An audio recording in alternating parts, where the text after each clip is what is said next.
Bonjour, bienvenue pour cette visite guidée. Je suis Fabienne Pluchart, je suis la directrice du musée Hébert. Je suis très heureuse de vous accueillir ici dans ce musée du département de l'Isère qui fait partie du réseau des 11 musées départementaux. C'est la maison d'un peintre, la maison d'Ernest Hébert, un peintre du 19e siècle, cette maison de campagne dans ce joli parc. Et nous présentons à l'occasion de la saison culturelle des habits et nous, deux expositions qui interrogent l'histoire de la mode, qui interrogent l'histoire du textile. Donc on va s'émerveiller sur des tenues anciennes, mais aussi questionner la fast fashion d'aujourd'hui.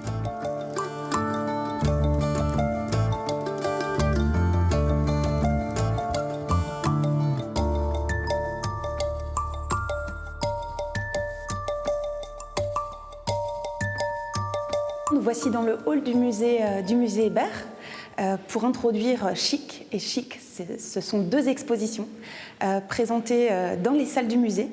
À la fois une exposition de photographie contemporaine qui s'appelle Denis Rouvre Photographie et une seconde exposition sur la mode et les codes vestimentaires au 19e siècle qui s'appelle Vêtements et élégance 1800-1900. Et c'est important pour nous de parler de l'habillement, de se vêtir, à la fois au 19e siècle, puisque nous sommes dans la maison d'un artiste du 19e siècle, mais aussi pour aller jusqu'à aujourd'hui, au questionnement sur la mode contemporaine, avec le travail photographique de Denis Rouvre. Le vêtement, finalement, il est utilitaire à l'origine. Peu à peu, il devient attrayant, il devient séduisant. Et la mode prend une place de plus en plus importante. On veut répondre au goût du jour, à une époque, à un style.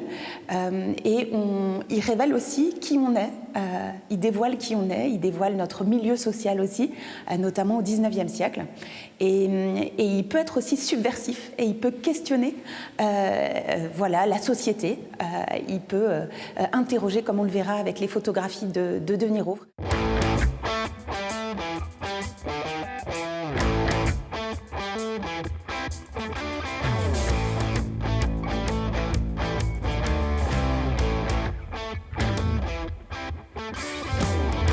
Nous sommes ici dans l'exposition qui s'appelle Ground Zero. C'est le titre donné à cette série photographique réalisée par le photographe Denis Rouvre qui présente des portraits photographiques qui ont été réalisés avec la communauté d'Emmaüs, en collaboration avec la communauté d'Emmaüs à Paris, Emmaüs Défi plus exactement. Et c'est une série qui s'appelle Ground Zero, et Ground Zero, c'est le point d'impact d'une bombe. Et le souhait de l'artiste, de Denis Rouvre, ça a été d'imaginer un monde post-apocalyptique finalement de transformer les personnes d'Emmaüs, les personnes qui sont bénéficiaires d'Emmaüs, à l'aide de tous les objets, de tous les habits qui ont été donnés à Emmaüs au moment où il y était. Et donc c'est un travail de recréation, c'est un travail d'imagination pour transfigurer les personnes en fait et en faire des personnages complètement nouveaux et sans identité véritablement, mais avec finalement une nouvelle aura. Et on voit bien que l'artiste, le photographe, a vraiment travaillé comme pour des portraits peints, c'est-à-dire il y a un travail de la couleur, de la lumière, un travail très très approfondi sur les jeux d'ombre et de lumière. Il a finalement travaillé un peu comme les peintres du clair-obscur. Et ce qui est vraiment intéressant dans ce travail, c'est qu'il réinterroge le rebut finalement à partir de vêtements délaissés, de seconde main, comment on peut imaginer des tenues extraordinaires, extravagantes, mais aussi un peu punk. C'est un travail finalement sur la réinvention que je trouve très puissant. Et puis le clin d'œil quand même de présenter cette exposition ici et ses portraits, c'est qu'Ernest Hébert est un portraitiste du 19e siècle. Il a peint la bourgeoisie, l'aristocratie internationale, il a fait des portraits de personnalités. Et dans le même esprit, Denis Rouvre a fait des portraits dont on reconnaît ces codes, les codes du 19e siècle finalement. Mais là, ce sont des personnes plutôt en marge de la société, en difficulté, en précarité, et dont il fait finalement des personnes exceptionnelles.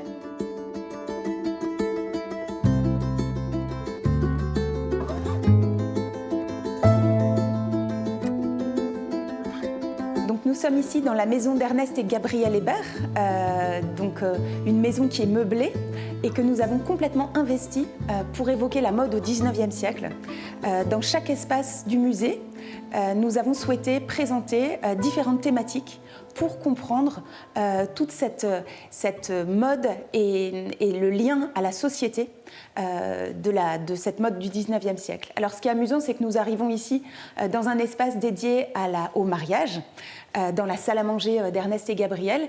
Alors un petit clin d'œil puisque Denis Rouvre présente aussi une mariée un peu punk, et nous avons ici une mariée traditionnelle du XIXe siècle, une très jolie robe de mariée, et qui me permet d'évoquer toutes ces robes et ces textiles que nous présentons dans les salles.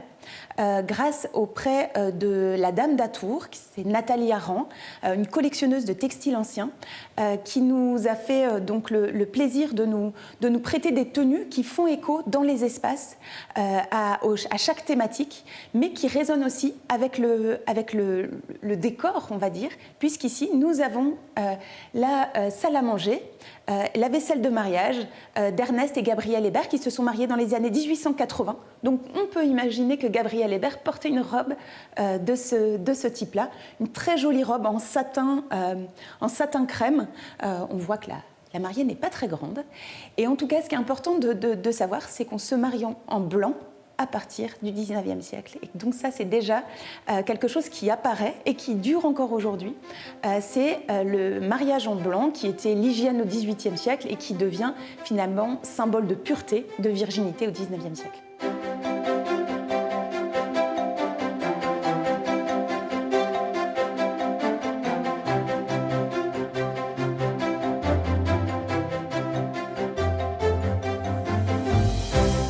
Cette petite galerie, elle évoque un siècle de mode foisonnante parce que le 19e siècle, ce qui est extraordinaire dans l'histoire de la mode, c'est qu'il y a un renouvellement incessant des modes, des formes et du coup des silhouettes, et notamment chez les femmes, qui s'illustrent avec ces 3 tableaux qu'on a choisis, qui nous ont été prêtés. Et donc, en fait, à partir de la Révolution française, le corset, par exemple, disparaît. On va dire que la femme est libérée. Et on a une mode sous l'Empire qui est une mode assez simple, avec une robe finalement très fluide, blanche, près du corps, et une libération finalement des mouvements de la femme. Et puis peu à peu, à partir de 1814, la Restauration, on commence à réenvelopper la femme, mais aussi elle commence à porter des corsets. On construit une silhouette finalement qui est artificielle et qui va modeler comme ça le corps peu à peu. Et cette mode, elle va évoluer jusqu'à la fin du siècle et jusque même à la Première Guerre mondiale, où la forme du corps va évoluer, prendre plus ou moins d'ampleur, jusqu'à atteindre sous le Second Empire des dimensions gigantesques avec les robes à crinoline qui peuvent avoir 6 mètres de circonférence. Et toutes ces inventions, toutes ces évolutions, elles sont dues aussi à la technique qui évolue, et notamment les cages crinolines. Elles peuvent exister parce qu'on invente un système métallique. Tout simplement pour avoir des volumes très importants. Mais c'est également la même chose pour les corsets. Les corsets se modifient considérablement avec toutes ces inventions techniques. Et puis alors une chose intéressante, c'est que dans ce siècle foisonnant, il y a des références à l'histoire en permanence. Des références à la fois à l'Antiquité, mais aussi au XVIIIe siècle glorieux, avec la dentelle, une mode extrêmement clinquante. Et ces références, elles sont permanentes dans des détails. Ici, c'est par exemple une référence avec cette robe à la ceinture bleue, à la robe de Marie-Antoinette qui avait fait scandale à l'époque. Mais on trouve comme ça beaucoup d'échos dans cette mode très éclectique du XIXe siècle.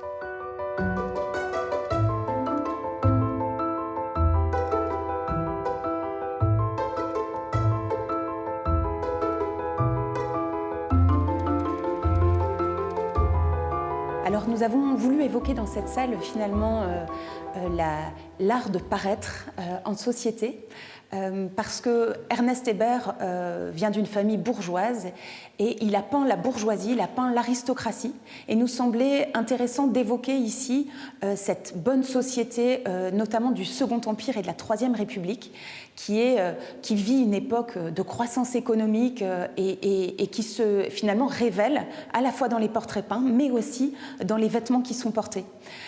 Et ce qu'on voulait évoquer ici, c'est l'opulence, la richesse de cette cette société qui rivalise en fait d'élégance, puisqu'il faut noter un fait important du XIXe siècle, c'est que l'homme, qui au XVIIIe siècle était extrêmement extravagant dans ses tenues, avec une richesse dans les couleurs, dans les matières, etc., peu à peu, sous l'influence de la mode anglaise, va être de plus en plus discret et s'habiller de manière plus en plus sombre.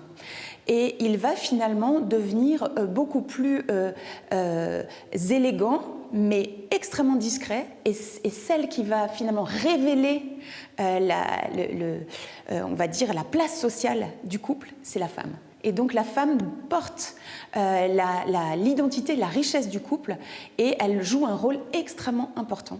Elle a un rôle social, et notamment quand elle sort. Et ces 3 robes que nous voyons dans cette salle évoquent justement ces tenues. On se change jusqu'à 5-6 fois par jour dans la seconde moitié du siècle pour des questions de convenance, tout simplement, pour répondre à une étiquette. Et donc, on a besoin de beaucoup de tenues qui sont adaptées aux différents événements, aux sorties, aux spectacles, à la promenade, tout simplement. Et les femmes, donc, doivent avoir une garde-robe extrêmement fournie, qui est aussi parfois évolutive. On invente des systèmes où on a une seule jupe et 2 corsages, par exemple, un plus décolleté pour le soir. Il y a aussi des petits éléments assez amusants. On voit qu'il y a des innovations techniques, qu'on peut relever les robes par des petites tirettes qui se trouvent dessous. Et donc voilà, toutes ces robes-là, elles évoquent le rôle de la femme, le rôle majeur de la femme pour en fait, la position sociale du couple dans la seconde moitié du XIXe siècle.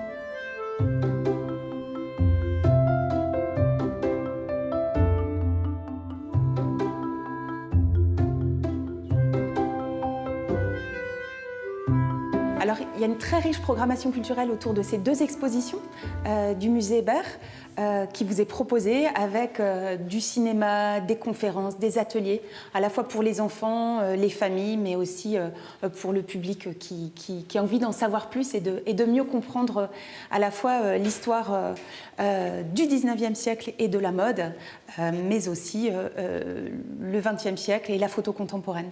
Alors, il y a tout un ensemble d'ouvrages et de cartes postales qui sont proposés aussi dans notre boutique pour approfondir le sujet et qui permettent aussi de se questionner sur la mode d'aujourd'hui, sur la consommation, parce que c'est aussi le rôle des musées d'interroger et de faire en sorte de questionner les sujets de société.